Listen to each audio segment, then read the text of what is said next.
Assalamualaikum warahmatullahi wabarakatuh. Einstein dibesarkan dengan keluarga yang Yahudi karena ayahnya Hermann Einstein dan Paulina Koch adalah seorang yang Yahudi tulen. Sudah barang tentu di lingkungan keluarga Einstein dibesarkan dan diajarkan dengan cara-cara Yahudi dan Taurat. Akan tetapi, di lingkungan dia bersekolah, yaitu di Pater School, dia diajarkan dengan cara Katolik, di mana di sekolah tersebut pelajaran agama Katolik adalah sesuatu yang wajib untuk siswanya. Jadi Einstein ketika kecil mendapatkan dua pendidikan agama, yaitu Yahudi dan Katolik. Awal kebenciannya dimulai ketika suatu hari pada pelajaran agama Katolik, gurunya mengatakan, "Seperti inilah paku yang digunakan orang Yahudi untuk memaku tangan dan kaki Yesus Kristus di tiang salib." Gurunya berkata demikian sambil melihat tajam ke arah Einstein, satu-satunya siswa Yahudi di kelas. Kontan semua siswa pun ikut melirik ke arah Einstein dengan tatapan kebencian. Menurut pemahaman orang Katolik, Yesus meninggal di tiang salib dengan tangan dan kaki yang dipaku orang Yahudi. Jadi menurut orang Katolik, Tuhan mereka dibunuh atau disalib oleh orang Yahudi. Ada dugaan apa yang disampaikan gurunya Einstein ini adalah sebuah kesengajaan untuk menimbulkan kebencian pada orang Yahudi. Terlebih di kelasnya hanya ada satu orang Yahudi, yaitu Einstein. Einstein benar-benar geram sambil mengepalkan tangannya. Dia berkata, "Ini tidak adil, benar-benar tidak adil." Semenjak itulah kebencian Einstein terhadap orang-orang Semit dan anti-Yahudi tumbuh, termasuk guru dan teman-temannya yang memperolok-oloknya. Tetapi Einstein tetap bergaul dengan baik, bahkan jika teman-temannya kesulitan menemukan jawaban pelajaran agama Katolik, Einstein membantu memecahkannya. Sementara itu, kata-kata gurunya begitu membekas dalam pikiran dan hati Einstein, sehingga menjadikan Einstein berpikir ulang atas ucapan gurunya. Mengapa demikian? Sangat mungkin Einstein dengan kemampuan berpikirnya melakukan analisa atas kebenaran tersebut. Hasil analisa Einstein menghasilkan beberapa hipotesa sebagai berikut. 1. Kalau benar Yesus mati di tiang salib untuk menebus dosa umat manusia, berarti Tuhan sangat kejam karena membiarkan anaknya, Yesus, dibunuh. Di mana letak kasih sayang seorang bapak atau Tuhan kepada seorang anak, kata Yesus? Bapak sampai tega membunuh anak. Tuhan tidak berperi kemanusiaan, tidak manusiawi.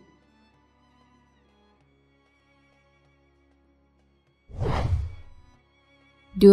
Kalau benar Yesus mati di tiang salib dan yang memaku adalah orang Yahudi, maka orang Yahudi tersebut sangat berjasa bagi umat Nasrani karena telah ikut menghapuskan dosa manusia yang percaya pada Yesus dengan cara memaku Yesus sehingga mati. Seandainya Yesus tidak jadi dipaku oleh orang Yahudi dan Yesus tidak mati, maka dosa manusia tidak jadi dihapus.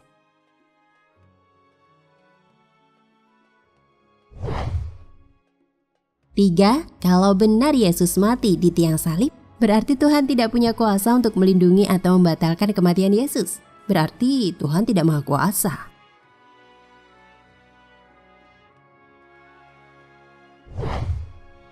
4. Kalau Tuhan Maha Kuasa, tentunya dengan kemahakuasaannya bisa menghapus dosa dengan cara lain, yaitu dengan jalan mengampuni dosa manusia itu sendiri. 4 pemikiran tadi terlintas di benak Einstein, mungkin juga benak manusia lain, karena sesuai dengan akal dan jalan pikiran. Einstein makin yakin akan kebenaran logika berpikirnya, karena dia mengingat kembali Ten Commandments yang menyatakan secara tegas bahwa melarang menyembah selain kepada Tuhan Yang Maha Esa. Akan tetapi dalam pelajaran agama Katolik, dia diajarkan tentang oknum ketuhanan, Tuhan Bapa, Yesus Kristus Tuhan Anak, dan Roh Kudus. Bukankah ini menyimpang dari ajaran agama leluhurnya? Ini tidak benar, pikir Einstein.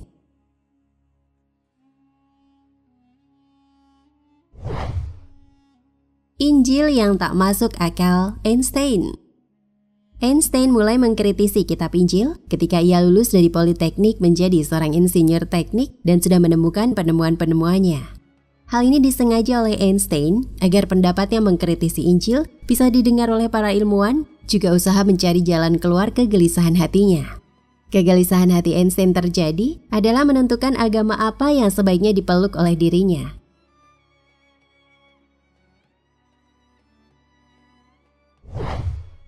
Mengapa Einstein harus memilih suatu agama tertentu? Hal ini disebabkan oleh pengaruh buku-buku bacaan yang sudah dilahap Einstein semenjak muda. Selain itu, Einstein mengagumi seorang penyair Jerman yang bernama Johann Wolfgang von Goethe. Dalam salah satu syairnya, beliau menyinggung masalah ketuhanan. Berikut petikan syairnya. Ia yang memiliki sains dan seni, memiliki pula agama. Ia yang tidak mempunyai keduanya, lebih baik memilih agama. Dalam satu ucapannya, Einstein menyiratkan dia tidak akan memeluk kedua agama yang ditanamkan ketika ia kecil. Berikut ucapannya, lewat berbagai bacaan ilmiah populer, aku sampai pada keyakinan bahwa sebagian besar kisah-kisah Injil tidaklah mungkin benar. Konsekuensinya adalah pemikiran bebas yang benar-benar fanatik dan liar yang terangkai dengan kesan bahwa anak-anak muda sengaja dikelabui oleh negara lewat kebohongan-kebohongan. Ini adalah kesan yang menyentakku. Kecurigaan terhadap semua bentuk otoritas tumbuh kuat dari pengalaman ini. Sikap yang skeptis terhadap keimanan-keimanan yang hidup dalam lingkungan sosial tertentu, sebuah sikap yang tak pernah pupus dariku, meskipun nantinya karena pandangan yang lebih baik terhadap hubungan sebab akibat. Sikapku ini pun kehilangan beberapa ketajaman yang orisinal. Einstein berkeyakinan kisah-kisah dalam Injil tidaklah benar karena adanya pertentangan antara satu ayat dengan ayat lainnya. Einstein berpendapat, kitab Injil yang diajarkan Nabi Isa alaihi salam adalah penerus dari ajaran Nabi Musa alaihi salam yang dihimpun dalam kitab Taurat. Mengapa semula Tuhan Yang Maha Esa menjadi Trinitas? Padahal semasa hidup, Nabi Isa alaihi salam tidak pernah mengajarkan Trinitas. Lantas dari manakah datangnya Trinitas itu? Trinitas terlahir setelah kematian Nabi Isa alaihi salam. Jelas jika Trinitas bukanlah wahyu Allah yang diturunkan kepada Nabi Isa alaihi salam. Akan tetapi hasil dari campur tangan suatu golongan untuk kepentingan golongannya.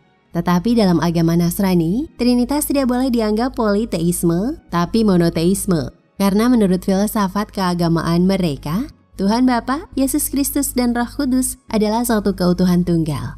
Ini tidaklah sesuai dengan logika Einstein.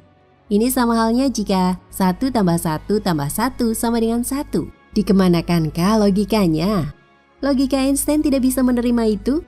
Maka dari itu Einstein menyadari Injil adalah tidak benar. Jadi pemikiran Einstein yang dianggap menentang atau membantah kitab Injil adalah berdasarkan penalaran dan akal jalan pikiran yang masuk akal. Penentangan Einstein terhadap Injil sebenarnya merupakan kepentingan ilmiah dalam rangka mencari kebenaran yang sesungguhnya. Apa yang dicapai Einstein dalam perenungannya, dalam mencari kebenaran dan pencarian agama, sampai pada kesimpulan bahwa Injil dan Taurat yang telah dirubah itu tidak benar. Bisa kita jadikan pelajaran walaupun Einstein belum menemukan Islam, karena belum diberikan hidayah oleh Allah. Tapi kita bisa memetik hikmahnya dalam mencari kebenaran, kita harus memakai akal pikiran kita. Dalam menjalani sesuatu, harus punya ilmunya. Allah pun pernah berfirman, "Dan janganlah kamu mengikuti apa yang kamu tidak mempunyai pengetahuan tentangnya.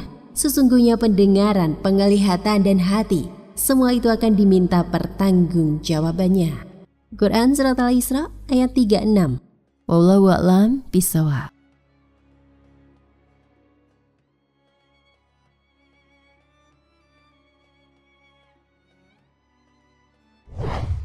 Nah pemirsa Ensiklopedia Al-Fatih, sampai di sini perjumpaan kita kali ini.